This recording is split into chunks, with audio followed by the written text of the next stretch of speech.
Bonjour ou bonsoir à toutes et à tous. Bienvenue sur le Sud Central, votre espace d'analyse stratégique des dynamiques politiques et des géopolitiques des Grands Lacs africains. Aujourd'hui, nous nous posons une seule question, une question essentielle. Comment Félix Tshisekedi est arrivé à affaiblir ou à neutraliser l'opposition congolaise? Et c'est une victoire démocratique, une stratégie politique brillante ou une consolidation progressive du pouvoir? Beaucoup pensent plus à la consolidation du pouvoir. Mais nous allons analyser. Analysons. Notre émission aujourd'hui sera très courte. Et d'ailleurs, je vous demande de vous abonner, parce que YouTube m'exige qu'il y ait plusieurs abonnés pour que je puisse faire plusieurs émissions longues. Alors, abonnez-vous, parce que nous avons beaucoup à partager et nous avons encore un chemin à parcourir pour que nous puissions bien comprendre les causes profondes de la crise qui secoue aujourd'hui la RDC. Abonnez-vous. Parce que dans les autres émissions, seuls les gens qui sont abonnés auront le privilège d'avoir certaines informations ou certaines analyses. Je vous demande de vous abonner.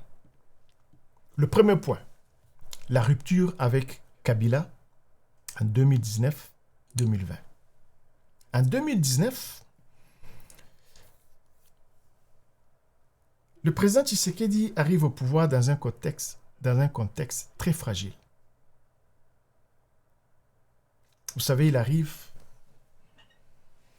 il ne s'y connaît rien en matière de sécurité, il ne s'y connaît rien en matière de gouvernance, parce qu'il n'a aucune expérience dans tout ça.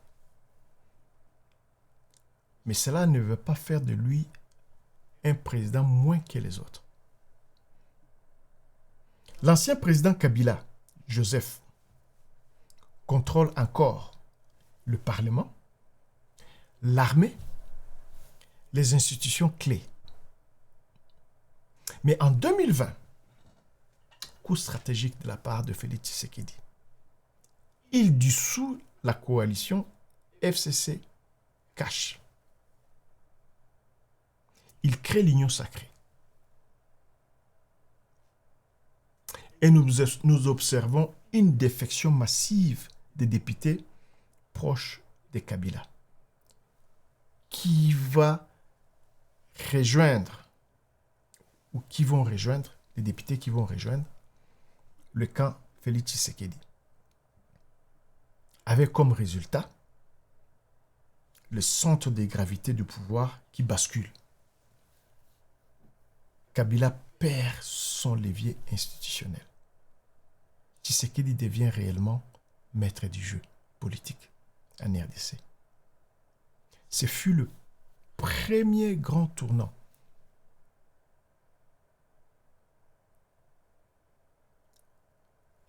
Et ça, Félix Tshisekedi commençait à maîtriser son rôle en tant que président.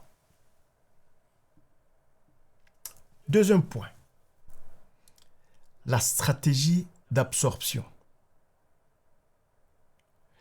Vous savez, le président Félix Tshisekedi, au lieu de combattre frontalement toute opposition,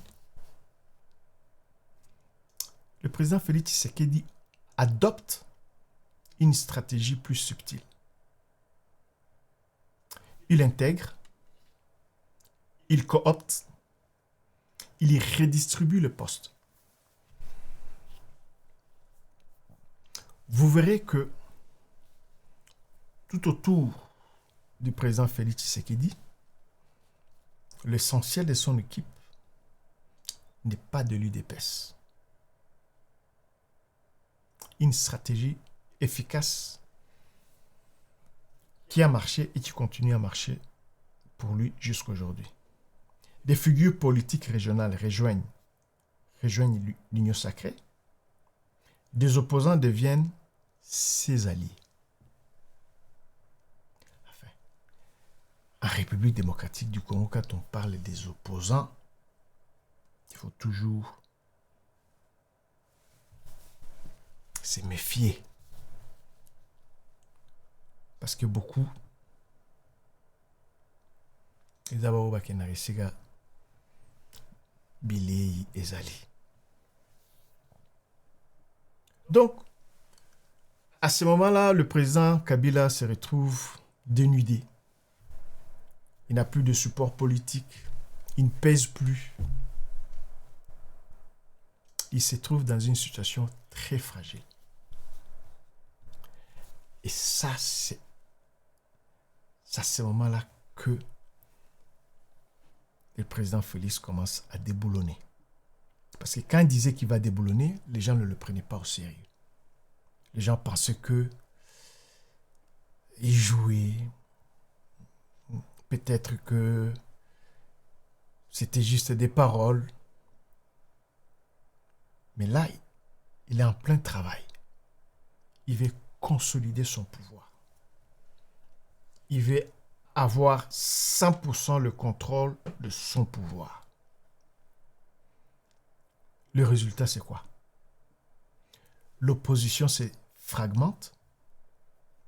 Les ambitions individuelles prennent le dessus sur l'unité, surtout dans l'opposition. Aucun front commun solide ne se forme dans l'opposition. Donc, il a créé un effet d'aspirer tous ceux qui étaient avec Joseph Kabila. Il les a amenés de son côté et le poids a penché. Et c'était la totale bascule.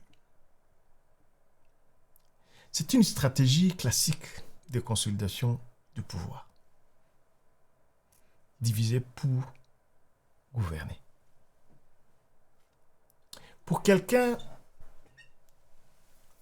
dont on sous-estimait les capacités politiques, il surprend quand même beaucoup. Mais il y a ce que les gens ne savent pas. Félix Tshisekedi n'est pas né de la dernière pluie. Avec le temps, dans nos émissions, nous allons les démontrer. Troisième point, le contrôle des institutions. Il va réorganiser la Cour constitutionnelle. Il va avoir une grande influence sur la CENI. Il va rééquilibrer les services de sécurité. C'est surtout en rééquilibrant les services de sécurité que le président Félix Tshisekedi va avoir le plein contrôle de son pouvoir et le plein contrôle des institutions. Parce que la sécurité était très, très, très, très importante pour lui. Parce que c'était là où il avait beaucoup plus d'inquiétude. Et c'est à ce niveau-là aussi que nous avons aujourd'hui la crise avec le M23.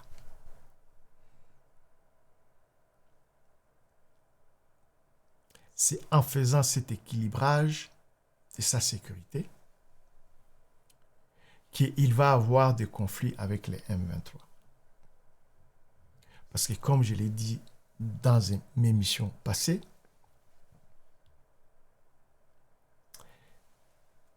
le président Félix Tshisekedi avait un problème de sécurité. Il savait que le président Joseph Kabila contrôlait tout et l'armée et qu'il avait mis en place des structures de sécurité que lui ne maîtrisait pas. C'est pourquoi il a fait alliance avec les M23. Mais je vous ai expliqué dans l'autre émission qu'est-ce qui s'est passé entre-temps pour qu'il se débarrasse du M23 et que le M23 aujourd'hui soit fâché et veut lui régler des comptes. Et c'est une force et une faiblesse à Félix Tshisekedi en même temps. Mais dans tous les cas, cela a réduit les risques institutionnels pour le président. Aujourd'hui, il fait face à la plus grande insécurité que le pays n'a jamais connue. Bien que dans son environnement immédiat, il maîtrise, mais au niveau national, le pays est dans l'insécurité totale. Quatrième point. Là, il organise les élections en 2023. En 2023, il gagne les élections avec 70% de voix. Mais regardons le contexte. Il va gagner les élections avec 3 candidats, je dirais 2 candidats de poids. Il s'agit de Moïse Katumbi et de Martin Fayulu. Évidemment, il y a eu également d'autres candidats, mais bon. Mais Moïse Katumbi et Martin Fayulu, ils n'étaient pas des petits candidats. Mais pourquoi ils vont échouer? Tout simplement parce qu'il n'y a aucune coalition unifiée. Martin Fayulu et Katumbi se battent pour accéder au pouvoir ou remplacer Félix Tshisekedi. Et aucun candidat unique de l'opposition. Vous savez, comme je vous ai dit tout à l'heure, quand on vous parle de l'opposition politique en RDC, parfois on se demande si vraiment cette opposition existe. L'UDPS était un parti d'opposition.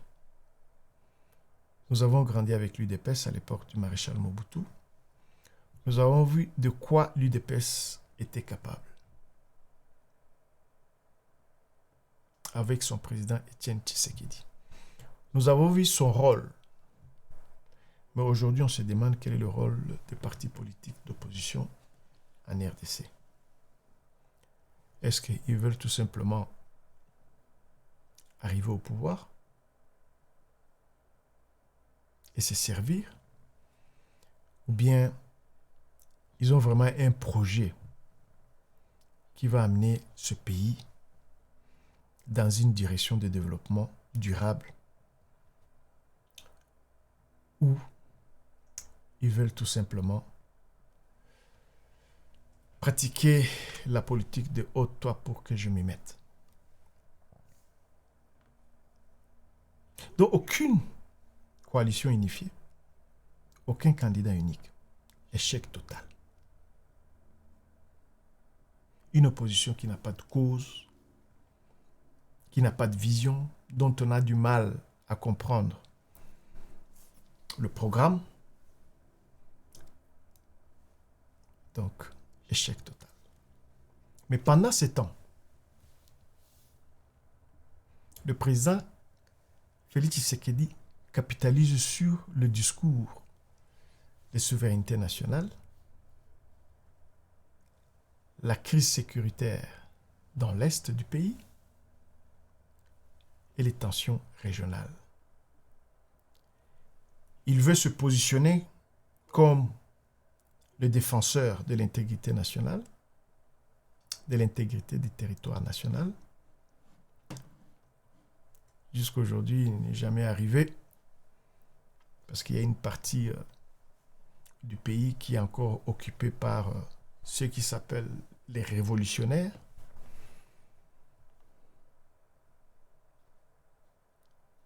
Donc,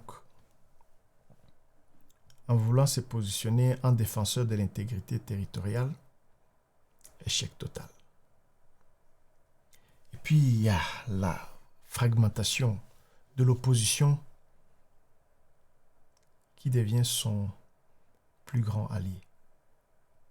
En fait, quand vous regardez bien, la force de Félix Tshisekedi vient de l'opposition.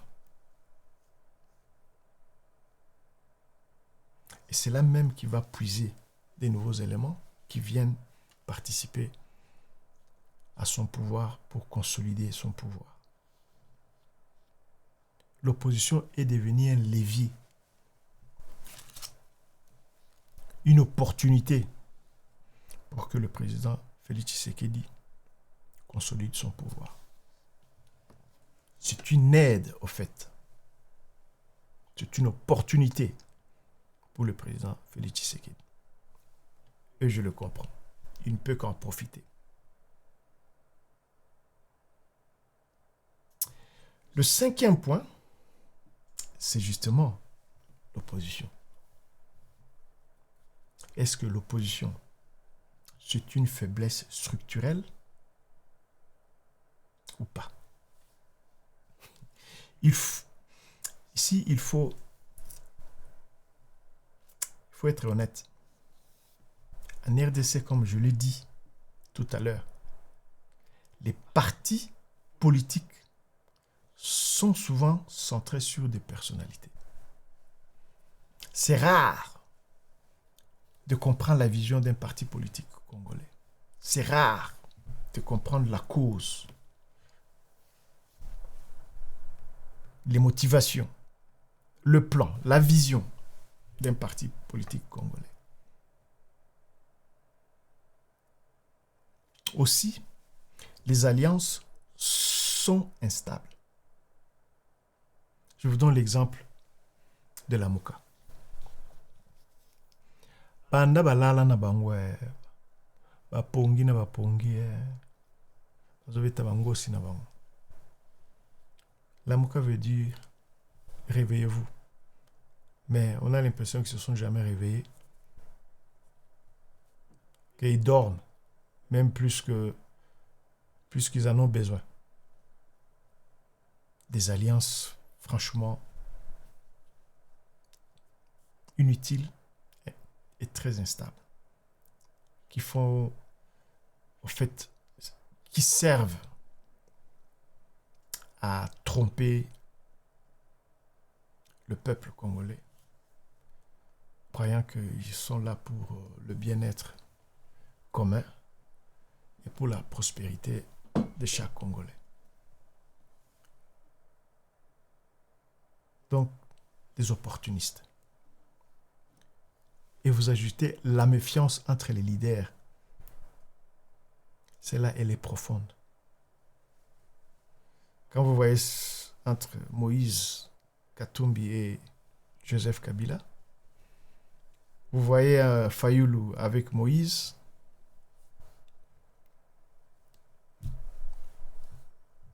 Vous vous souvenez de Genève? Voilà. Et tout ça, ça détruit la culture politique du pays. Et ça ne fait que consolider le pouvoir de Félix Tshisekedi et qui en prend un contrôle total. Parce que devant, comme ils disent les Ivoiriens, il y a maïs. Lui-même, le président Félix Tshisekedi, à un moment donné, il y a une opposition à péter. Et il a raison. Il a opposition à péter.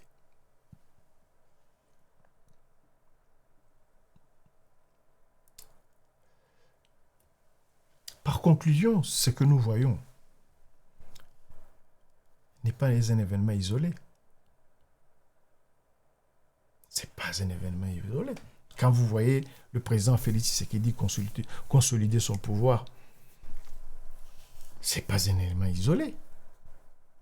C'est le résultat de quelque chose. C'est le résultat d'une rupture stratégique avec l'ancien système. Et là, il a déboulonné complètement. Vous savez, aujourd'hui, les 18 ans de Joseph Kabila ressemblent à rien. Ressemble à rien. Le président Félix Tshisekedi est arrivé à non seulement à démolir, mais il a nettoyé complètement. Là, je pense qu'il est en phase finale pour un nettoyage complet. Et il continue à ratisser et il ratisse large. Mais, comme dans Astérix et Obélix, il y a toujours des résistants. Et les résistants viennent toujours du côté du soleil levant. À l'est, l'AFC et le M23. Ça, c'est quelque chose pour Félix Tshisekedi. Et je pense qu'il a du mal aujourd'hui à déboulonner l'AFC et le M23. Aussi, il est arrivé à recomposer le Parlement. Vous savez, dans le déboulonnage, il y a aussi Vital Kamerhe qui a payé le prix, qui a fait les frais du déboulonnage. Parce que dès le départ, déjà, à l'arrivée de Félix Tshisekedi, beaucoup de gens, beaucoup de personnes autour de lui ne voulaient pas voir Vital Kamerhe dans ses rouages. Il a tenté, il est arrivé, il est allé au Parlement, mais à la fin, ils l'ont eu. Ils l'ont eu. Parce que beaucoup de gens ont sous-estimé la capacité de Félix Tshisekedi à réunir autour de lui des gens capables de déboulonner tous les systèmes. Je vais vous l'expliquer en peu de mots. Puis il est arrivé à une absorption politique progressive. Petit à petit, il est en train d'avaler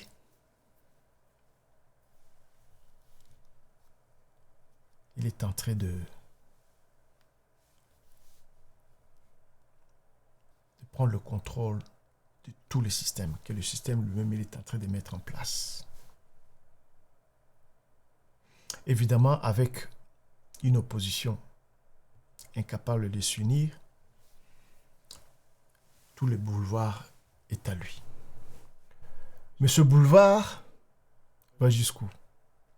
Je pense qu'il se limite avant d'arriver à Goma. Parce que c'est là où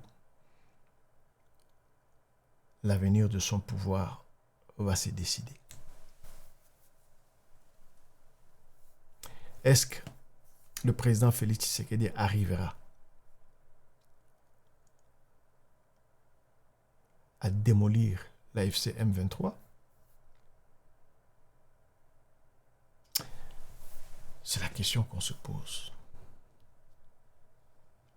Parce qu'avec le temps, on commence à avoir des doutes. Je vais vous expliquer à quoi est composé le pouvoir de Félix Tshisekedi. Et pourquoi même aujourd'hui, le président rwandais Paul Kagame a du mal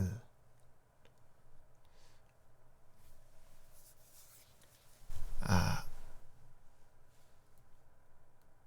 démolir Kinshasa. Vous savez, le président Félix Tshisekedi, parfois je me demande s'il est de l'UDPS. Son avantage, c'est qu'il est entouré par des gens qui conjuguent de la même façon.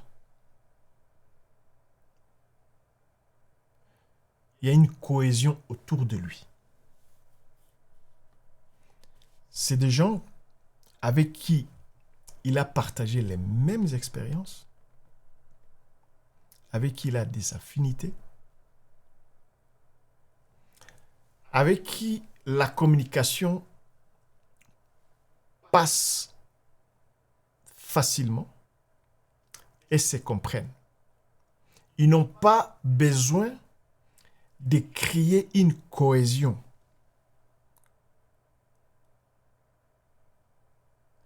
Ils n'ont pas besoin de faire cette communication, créer une nouvelle communication. Ils ont vécu ensemble, ils ont bu, ils ont mangé ensemble, ils ont vécu les mêmes cauchemars,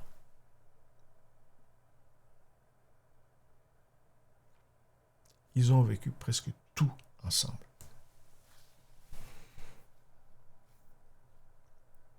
Mais ces gens, beaucoup ne sont pas de l'UDPS.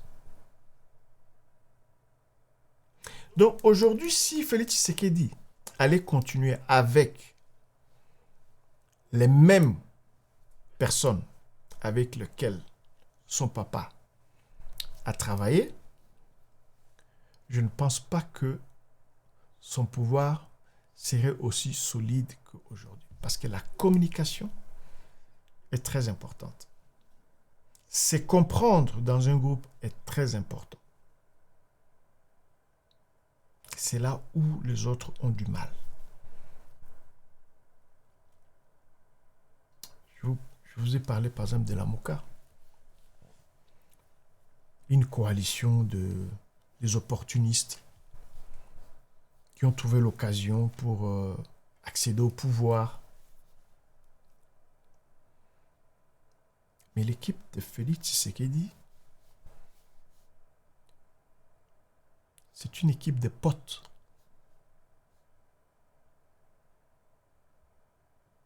C'est une équipe entre eux. Ils ont la même grammaire.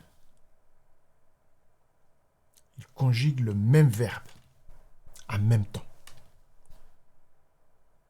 C'est ça leur force. C'est ça la force de Félix Tshisekedi. Et ça, le président Kagame, il ne connaît pas. Il a connu les Moubake, mais ceux qui sont avec Félix aujourd'hui, il ne les connaît pas. Ça peut être une force ou une faiblesse pour le président Félix Tshisekedi. Parce que en faisant cela, il a créé beaucoup d'ennemis et d'opposants autour de lui. Ce qui était la force de Joseph Kabila, à l'époque qu'il a maintenu au pouvoir, n'est pas nécessairement bon pour le président Félix. Parce que le président Joseph Kabila était un président de compromis.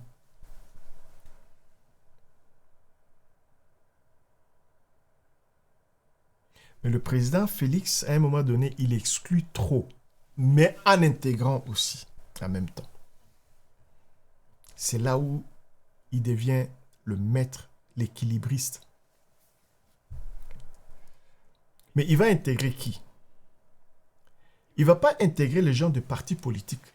Ce qui est aussi bien parce que ça le distrait. Mais il va intégrer les gens avec qui il partage les mêmes expériences.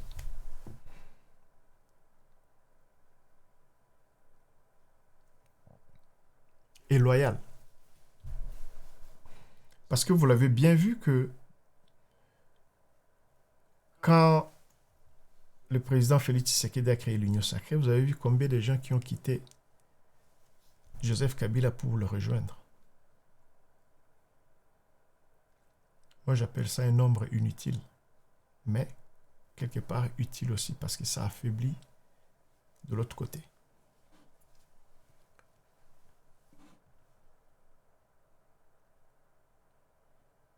Donc, Félix Tshisekedi a démoli l'UDPS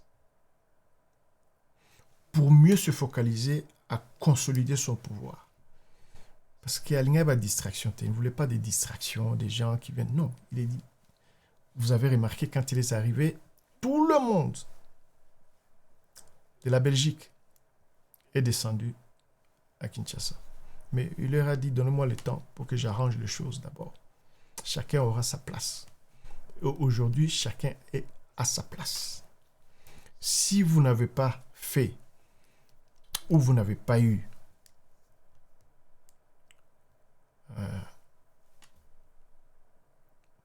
l'occasion de faire quelque chose ensemble avec Félix Tshisekedi, en tout cas, vous n'avez pas votre place, ce pouvoir. Ça peut être une force et une faiblesse en même temps. Mais ce que je sais, et je suis convaincu, que les personnes qui sont devant lui, notamment AFC M23, et ils ont une vision, ils ont une cause. Ils ne vont pas lâcher l'affaire.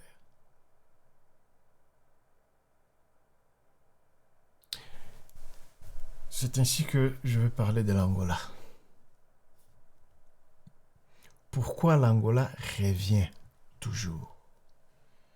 Pourquoi il s'agit de Paul Kagame, Lorenzo et Félix Tshisekedi? Où sont les autres? Est-ce que l'Angola est une solution? De ma part, non. Est-ce qu'il faut un dialogue national? De ma part, oui. Est-ce qu'il faut une conférence régionale? De ma part, oui. Mais l'Angola, tel que je vois les choses, n'apportera aucune solution à la problématique congolaise. Parce que déjà, dès le départ, je l'ai dit, je le répète encore, dès le départ, tout ce qui s'est fait en Angola avant l'arrivée de Félix Tshisekedi nous cause du tort aujourd'hui. Peut-être que le président Lorenzo se sent responsable et veut absolument trouver une solution à ces conflits. Et il est de son devoir aussi à nous aider à trouver une solution à ces conflits. Mais est-ce que trouver un accord entre AFC M23 / Kagame et le pouvoir actuel à Kinshasa va résoudre le problème ou les problèmes congolais? Je ne le pense pas. Je pense qu'il faut élargir et permettre à certaines organisations, certaines structures de participer à ces négociations, si vraiment on veut sauver le Congo. Et de là, avoir une sorte, comme à l'époque, une sorte de conférence nationale où on va traiter les causes profondes qui font qu'aujourd'hui, les pays se retrouvent dans cet état comatique, politiquement parlant.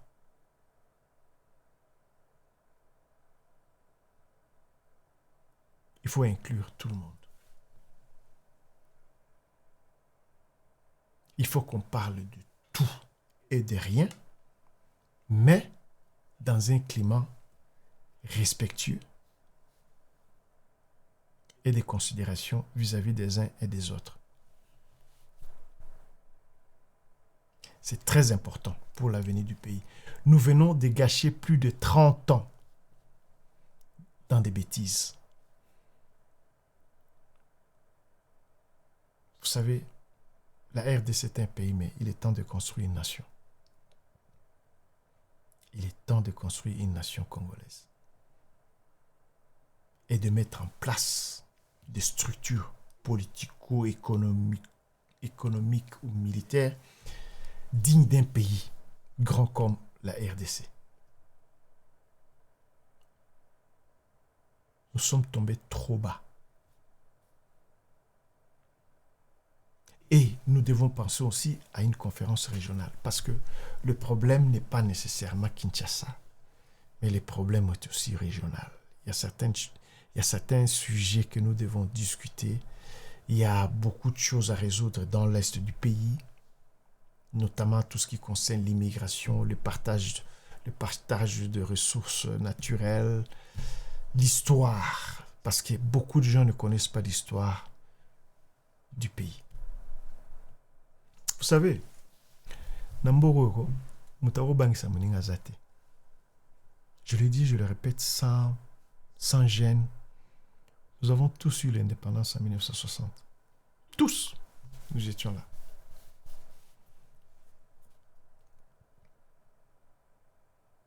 Il y a des choses qu'on doit discuter.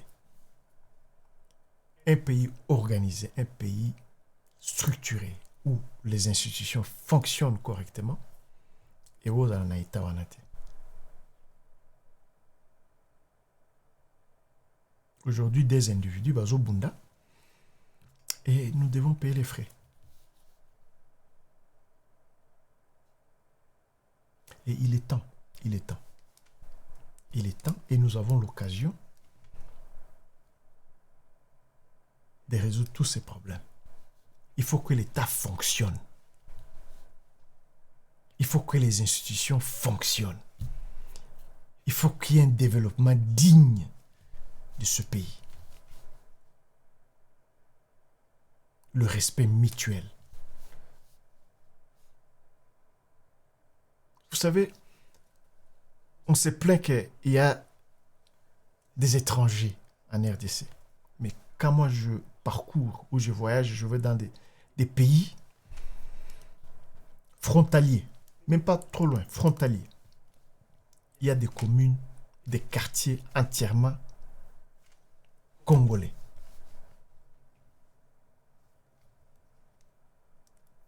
Il faut qu'on arrête la xénophobie. C'est un des éléments aujourd'hui qui est en train de ronger ce pays. À qui ça avantage? Je ne pense pas que ça avantage le pays. Au moment où je vous parle à Minembwe, il y a des combats. Pourquoi? Mais à l'époque de Mobutu Sani, on n'a pas eu... Et qui savait même que Minembwe existait? Qui savait? Pourquoi à l'époque il n'y a pas eu ce genre de combat? Vous me direz que c'est le Rwanda. Bon, si c'est le Rwanda, il faut protéger les frontières. Un grand pays avec plus de 100 millions d'habitants, avec toutes les ressources, que ce soit les capitales humaines, que ce soit les ressources naturelles qui génèrent des milliards et des milliards. On n'arrive pas à créer des structures capables de protéger les peuples, les populations. À qui la faute? Il est temps qu'on discute de ces problèmes. Il est temps. Il est temps que le pays, le Congo, soit une nation.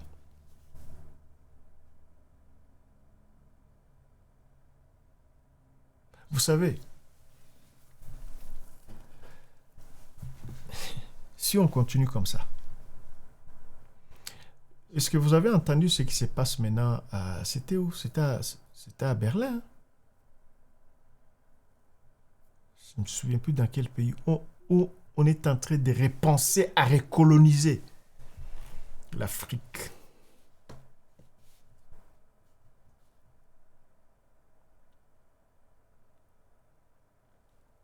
J'aime bien la phrase de Etienne Tshisekedi.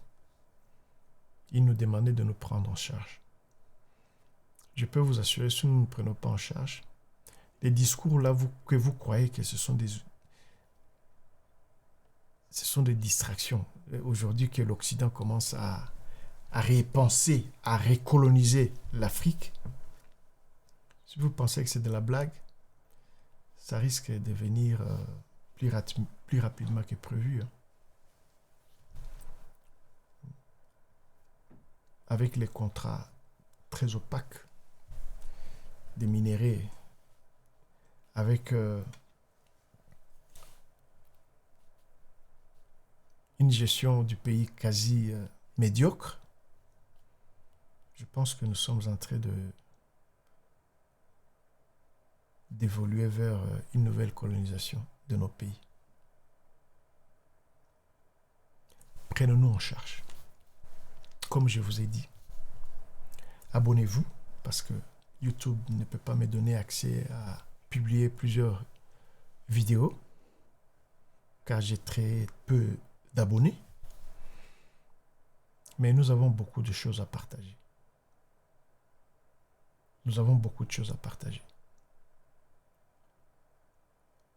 Nous allons parler de l'Angola. Plus de l'Angola que de Doha et Washington DC. Parce que Doha et Washington DC, franchement, bon, c'est du temps perdu.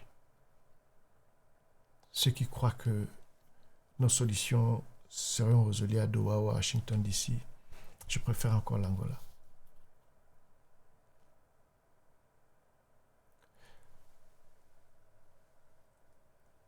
Je vous laisse avec beaucoup, dirais-je, j'ai beaucoup de questions et beaucoup de réponses à certaines questions. Restez toujours connectés sur le Sud Central. Vous aurez beaucoup d'infos et d'analyses. Cette chaîne est la vôtre. Nous allons continuer à échanger nos idées. Nous allons avoir des débats. Mais bientôt, je vais vous révéler le secret de l'Angola. Il y a quelque chose là-bas. À très bientôt.